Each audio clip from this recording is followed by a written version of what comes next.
Saudações líricas, poéticas e enfáticas a você que nos acompanha e que interage conosco pelos vastos confins da web. Eu sou Hélio Baragatti, este é o Sala de Poesia, em sua edição de número 74, voltando de um longo e tenebroso inverno e agradecendo a todos vocês que estão conosco. E se você que está assistindo a esse vídeo ainda não se inscreveu no nosso canal, por favor, se inscreva, ative o sininho das notificações, curta, compartilhe, divulgue, multiplique a nossa mensagem de apreço pela arte, de amor pela poesia, a fim de que os algoritmos do YouTube possam nos indicar para um número cada vez maior de pessoas e assim a gente possa, pelo menos até o mês de aniversário do nosso canal, que é o mês de setembro, nós vamos completar 5 anos de canal, então que pelo menos até setembro nós tenhamos atingido a marca de 350 inscritos. Nós já temos 334, faltam 16 para nós atingirmos essa marca, então por favor nos ajudem.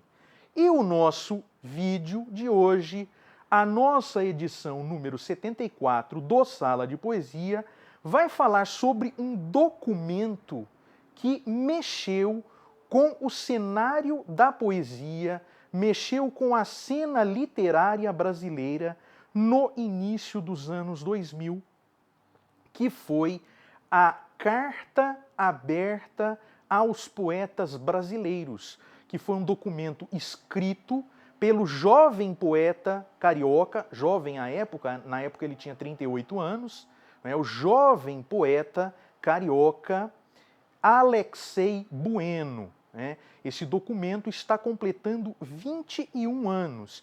E ele mexeu com o cenário da poesia brasileira, mexeu com a cena literária brasileira, porque o Alexei, sem papas na língua, não é, sem concessões, tocou em vários pontos, várias feridas na questão da crítica literária e do fazer literário no Brasil. Esse documento foi publicado em listas de poesia na internet, em uma edição maior, uma edição mais longa, e em uma edição mais reduzida, ele aparece no caderno B do Jornal do Brasil. Lembrando que o Jornal do Brasil, que é um jornal que atualmente não existe mais em edição impressa, ele só existe online, é um jornal do Rio de Janeiro, e esse jornal ele deu muita importância à poesia. A poesia tinha um certo destaque nesse jornal, tanto que Afonso Romano de Santana, que foi um grande colaborador desse jornal, publicava os seus poemas no Jornal do Brasil, e esses poemas não ficavam circunscritos apenas ao caderno B, que é o caderno de cultura. Né? Eles, volta e meia, acabavam estampando até mesmo as páginas de política. Poemas que se tornaram célebres, como Que País é Esse?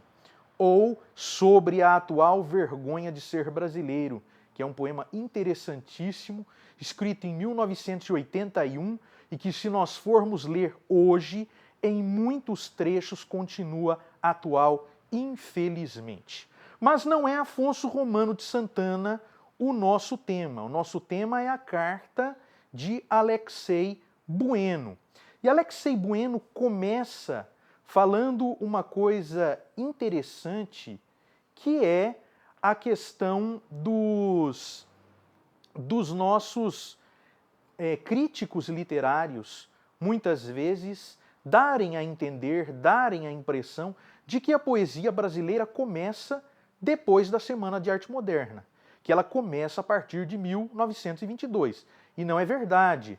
Nós, em um vídeo aqui do canal, falamos que essa discussão de quando foi que teve início a literatura brasileira é uma discussão antiga e que se discute muito se ela teria surgido no século XVII, no século XVIII ou mesmo no século XIX. Já que o século XVI, que foi o primeiro século, o século em que o Brasil foi descoberto, aí nós tínhamos uma literatura mais voltada para a informação, não é, a descrição do território brasileiro, e uma literatura voltada para a questão da catequese, né? Os padres jesuítas escreviam com o intuito de catequizar. E os cronistas, né, os cronistas que vinham para cá, né, para o Brasil, escreviam no intuito de descrever o país. Né? O primeiro cronista é logo Pero Vaz de Caminha, quando ele escreve aquela famosa carta que ele endereça ao rei Dom Manuel I. Então daí nós já temos que a literatura brasileira, a poesia brasileira, não começa em 1922. Ele diz lá, não acreditem que a poesia brasileira começou em 1922. Outra coisa que ele diz, com a qual eu particularmente e modestamente discordo. Se com a primeira eu concordo, com essa eu discordo. Quando ele diz, não acreditem que letra de música é poesia. Basta lê-la sem música para perceber que não é. Há controvérsias, Alexei, há controvérsias que se você pega, por exemplo, a letra de Mulheres de Atenas, do Chico Buarque, e lê sem música, ou ouve sem música, ela faz total sentido. Tanto que o parceiro de Chico Buarque em Mulheres de Atenas é alguém que não é músico, é alguém que não é um letrista de música, não é uma pessoa ligada à música, é alguém ligado ao teatro, né? É o Augusto Boal. Então, e há outros casos, né?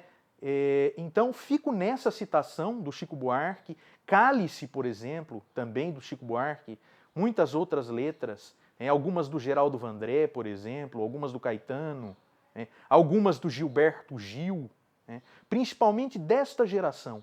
Muitas letras fazem sentido, têm sentido próprio e são poéticas sem a música, se lidas sem a música. Eu concordo com o seguinte, letra de música não é poema, realmente não é. Letra de música não é poema, letra de música é outra vertente, outra variante do gênero poético. Então, no gênero poético tem o poema e tem a letra de música. Então, há uma pequena discordância nessa parte. Outra coisa que ele diz sobre os críticos literários é que existe por parte deles, muitas vezes, uma certa preguiça no sentido de adquirir uma vasta cultura literária. Infelizmente, nós vivemos num país em que se lê pouco e em que pouco se gosta de ler. E isso se reflete até mesmo na crítica literária. Temos, infelizmente, com a razão, Alexei está com a razão, temos, infelizmente, críticos literários que não leem o quanto deveriam ler, que leem aqueles poetas que são do seu gosto, que são da sua época, ou no máximo uma geração atrás, ou uma geração à frente, e ficam ali. Leem aqueles que é interessante dizer que leu, porque tem autores que é interessante, pega bem dizer que leu. Então a gente, eu li o fulano de tal, pega bem dizer que leu. Às vezes nem leu, mas é o que acontece muitas vezes. Ele até faz uma ironia, né? Ele manda eles lerem Camões. Então é interessante a gente parar para pensar nisso. Letra de música e poesia devem ser misturadas? Misturadas, a única maneira que eu penso, a gente não vai substituir, por exemplo, a gente não vai deixar de estudar Drummond para estudar Caetano.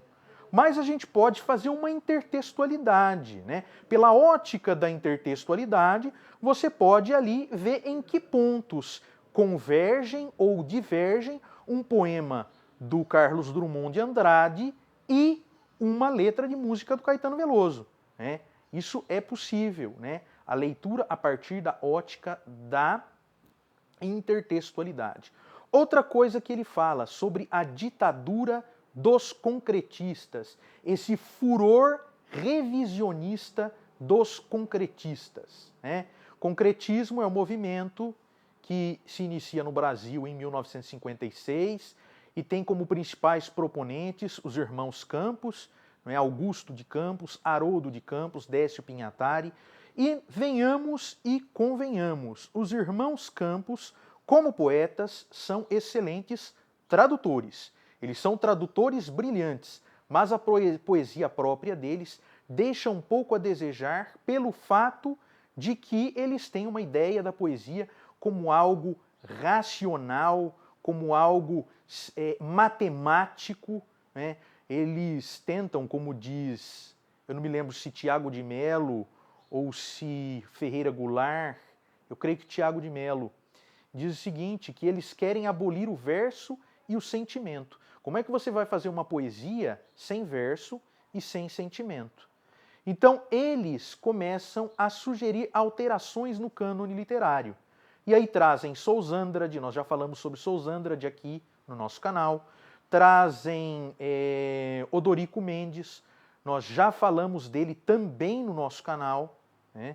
E Alexei fala o seguinte, não tem nada contra, você pode ler Odorico Mendes, você pode ler o Sousandrade, mas se você lê Sousandrade, leia também Gonçalves Dias. Se você lê Odorico Mendes, leia também Carlos Alberto Nunes. Odorico Mendes, para quem não sabe, foi quem traduziu a Ilíada e a Odisseia em decassílabos, né? Então ele diminuiu, ele suprimiu várias passagens, né? Acabou suprimindo várias passagens. O Carlos Alberto Nunes já não, ele faz uma tradução, né, que é uma tradução em que ele tenta reproduzir em português os hexâmetros, né, os hexâmetros dactílicos gregos, né, aquele tipo de verso que os gregos faziam quando escreviam as suas epopeias. Falando ainda tanto sobre o concretismo quanto sobre a poesia marginal, ele também faz uma comparação entre o concretismo e o parnasianismo. Ele diz o seguinte, o concretismo é o parnasianismo da ditadura militar e o parnasianismo é o concretismo da República Velha positivista, né? Que é aquela poesia voltada muito para o rigor formal, para a racionalidade, para a objetividade. E ele diz que existem subjetividades que valem muito mais do que muitas objetividades. Então a poesia, ela é em muito, né, em grande parte, ela é subjetiva. Ao longo da história, né, a poesia muitas vezes é uma manifestação de sentimento, ela é uma manifestação do eu. Eu não sei quem diz, né, existe uma frase que diz o seguinte, a poesia é a libertação pelo sentimento. Então, existe essa questão então, daquele ser se manifestando. Então, o simbolismo, que é uma poesia mais subjetiva, no restante do mundo teve mais visibilidade do que o parnasianismo. O Brasil foi o único país em que aconteceu o contrário, né? O parnasianismo teve mais visibilidade do que o simbolismo. Quando ele vai falar sobre os críticos, o Alexei, ele também diz uma coisa interessante, ele diz que eles têm gostos, como todo mundo tem, mas o gosto, Alexei diz, o gosto é para a estética o que a opinião é para a filosofia. Aí ele responde, nada. Então, o gosto é para a estética o que a opinião é para a filosofia, diz Alexei Bueno. Então ele diz que ambos são nada, né? O gosto se comparado à estética e a opinião se comparada à filosofia, né? No âmbito da filosofia. Então eles têm gostos, têm opiniões, então ele fala sobre isso. Ele cita os críticos de cinema, por exemplo, que para falarem sobre cinema eles precisam conhecer muito sobre cinema, não é só os da sua época, né? Então ele vai dizendo tudo isso. E ele também fala sobre essa questão da ideia do progresso, não é? De uma análise progressiva da literatura, como se a literatura fosse algo que acompanhasse a evolução da sociedade. Então, a literatura tratada como uma espécie de escada, a escada das escolas literárias, como ele diz, ou a genealogia literária, ele também fala sobre isso, né? Sobre aqueles poetas que são colocados como sucessores de alguém ou que se arvoram à condição, ou que dizem ter a condição de sucessores de alguém. Então, poetas, eles não se sucedem, eles surgem, né? Ninguém imagina, por exemplo, não há como você prever matematicamente que vai aparecer um Machado de Assis. Não há como você prever matematicamente, estimar matematicamente, que vai aparecer um Fernando Pessoa, que vai aparecer um Guimarães Rosa. Não dá. Não dá. Os poetas surgem. Surgem e a sua obra vai mostrar a sua importância. A envergadura da sua obra vai mostrar a sua importância, né? Então, essa questão da ideia de que poemas longos são antiquados e poemas breves são modernos, que poemas mais subjetivos são antiquados e poemas mais objetivos são modernos, de que poemas mais sentimentais são antiquados e poemas mais racionais são modernos, não existe, né? Não existe isso. A poesia permanece pela grandeza que tem, a poesia se mostra pela envergadura que tem, né? Por aquilo que o poeta diz, pela maneira como ele diz as coisas. Então, não há como você falar que o realismo é uma evolução do romantismo. Não há como você dizer que o modernismo é uma evolução, que o concretismo é uma evolução do modernismo. Não dá para dizer isso. A literatura ela é feita de continuidades e de rupturas, como toda arte é feita de continuidades e rupturas.